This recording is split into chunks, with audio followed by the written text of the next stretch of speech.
നമസ്കാരം. നമുക്ക് ഇന്നത്തെ പ്രധാനപ്പെട്ട ലോക വാർത്തകൾ പരിശോധിക്കാം.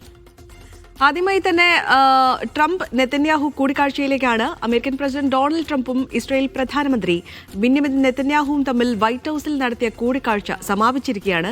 ഏകദേശം 3 മണിക്കൂർ നീണ്ട ചർച്ചയിൽ ഇറാനുമായുള്ള ആണവ ചർച്ചകളും പശ്ചിമേഷ്യയിലെ സുരക്ഷാ സാഹചര്യങ്ങളുമാണ് പ്രധാനമായും ഇരുവരും ചർച്ച ചെയ്തത്. ഇറാനുമായി ഒരു നയതന്ത്ര കരാറിലെത്താനാണ് താൻ ആഗ്രഹിക്കുന്നതെന്നാണ് ട്രംപ് നെതന്യാഹുവിനെ അറിയിച്ചത്. ഇറാനുമായി നിലവിൽ നടക്കുന്ന നയതന്ത്ര ചർച്ചകൾ തുടരണമെന്ന നിലപാടാണ് ട്രംപ് ഈ ചർച്ചയിൽ സ്വീകരിച്ചത്. ഒരു കരാറിലെത്താൻ സാധിക്കുമോ എന്ന് പരിശോധിക്കാൻ ചർച്ചകൾ തുടരണമെന്ന് താൻ നെതന്യാഹുവിനോട് ആവശ്യപ്പെട്ടതായി ട്രംപ് പിന്നീട് സോഷ്യൽ മീഡിയയിലൂടെ വ്യക്തമാക്കിയിട്ടുണ്ട്. ചർച്ചയിൽ നിർണായകമായ തീരുമാനങ്ങളൊന്നും എടുത്തിട്ടില്ല എന്നാണ് അറിയാൻ കഴിയുന്നത്. ഇറാൻ കരാർ സാധ്യമായില്ലെങ്കിൽ മറ്റു പ്രത്യാഘാതങ്ങൾ നേരിടേണ്ടി വരുമെന്ന് ട്രംപ് ഇറാന് മുന്നറിയിപ്പ് നൽകിയിട്ടുണ്ട്.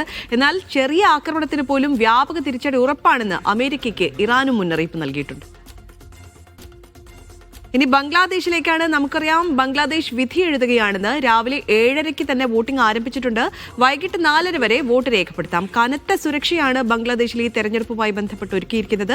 2024 ബഹുജന പ്രക്ഷോഭത്തിലൂടെ ഷെയ്ഖ് ഹസീനയുടെ സർക്കാർ പുറത്താക്കപ്പെട്ടതിന് ശേഷമുള്ള ബംഗ്ലാദേശിലെ ആദ്യ പൊതു തെരഞ്ഞെടുപ്പാണ് ഇന്ന് എന്നുള്ള പ്രത്യേകതയും കൂടെയുണ്ട്. പാർലമെന്റ് അംഗങ്ങളെ തെരഞ്ഞെടുക്കുന്നതിനായി 12.9 കോടി വോട്ടർമാരാണെന്ന് പോളിംഗ് ബൂത്തിലെത്താൻ പോകുന്നത്. 50-ലേറെ പാർട്ടികളിൽ നിന്നായി 1981 സ്ഥാനാർത്ഥികളാണ് മത്സരിക്കുന്നത്. തെരഞ്ഞെടുപ്പിൽ നിന്ന് വിലക്കിയതിനാൽ ഹസീനയുടെ അവാമി ലീഗ് മത്സര രംഗത്തില്ല. നമുക്കറിയാം, 2024 ഓഗസ്റ്റിലുണ്ടായ വിദ്യാർത്ഥി പ്രക്ഷോഭമാണ് ഹസീനയുടെ 15 വർഷത്തെ ഭരണത്തിന് അന്ത്യം കുറിച്ചത്. ഹസീന നിലവിൽ ഇന്ത്യയുടെ രാഷ്ട്രീയ അഭയത്തിൽ കഴിയുകയാണ്. അന്നു മുതൽ നൊബേൽ ജേതാവ് മുഹമ്മദ് യൂനുസിന്റെ നേതൃത്വത്തിലുള്ള ഇടക്കാല സർക്കാരാണ് ബംഗ്ലാദേശിന്റെ ഭരണ ചുമതലയുള്ളത്. ഇന്നിപ്പോൾ നടക്കുന്നത് 350 അംഗ പാർലമെന്റിലെ 300 സീറ്റിലേക്കുള്ള തെരഞ്ഞെടുപ്പാണ്. ബാക്കി 50 സീറ്റുകൾ സ്ത്രീകൾക്കായി സംവരണം ചെയ്യപ്പെട്ടിട്ടുള്ളതാണ്. പാർട്ടിക്ക് കിട്ടുന്ന സീറ്റിന് ആനുപാതികമായി ഇത് വീതിച്ചു നൽകുകയും ചെയ്യും. 5 വർഷമാണ് പാർലമെന്ററി കാലാവധി. യൂറോപ്യൻ യൂണിയൻ, കോമൺവെൽത്ത് എന്നിവിടങ്ങളിൽ നിന്നുൾപ്പെടെയുള്ള തെരഞ്ഞെടുപ്പ് നിരീക്ഷിക്കാനായി 500ഓളം വിദേശികൾ ഇക്കുറി ബംഗ്ലാദേശിൽ എത്തിയിട്ടുണ്ട്. ഇനി ഗസയിലേക്കാണ്. ഒക്ടോബറിലെ വെടിനിർത്തൽ കരാറിന് ശേഷവും ഗസ മുനമ്പിൽ ആക്രമണവുമായി ഇസ്രായേലുണ്ട്. ഗസയിൽ ഇസ്രായേൽ നടത്തിയ ഡ്രോൺ ആക്രമണത്തിൽ സൈക്കിൾ യാത്രികരായ 2 ഫലസ്തീനുകൾ കൊല്ലപ്പെട്ടതായാണ് ഏറ്റവും ഒടുവിൽ പുറത്തുവരുന്ന റിപ്പോർട്ട്. വെടിനിർത്തൽ രേഖയ്ക്ക് സമീപത്തുള്ളതായ കിഴക്കൻ ഡീർ അൽ ബലാഹിലാണ് ഇത്തവണ ആക്രമണമുണ്ടായത് എന്നാണ് അൽ അക്സ മാട്രേസ് ആശുപത്രി അധികൃതർ അറിയിച്ചിരിക്കുന്നത്.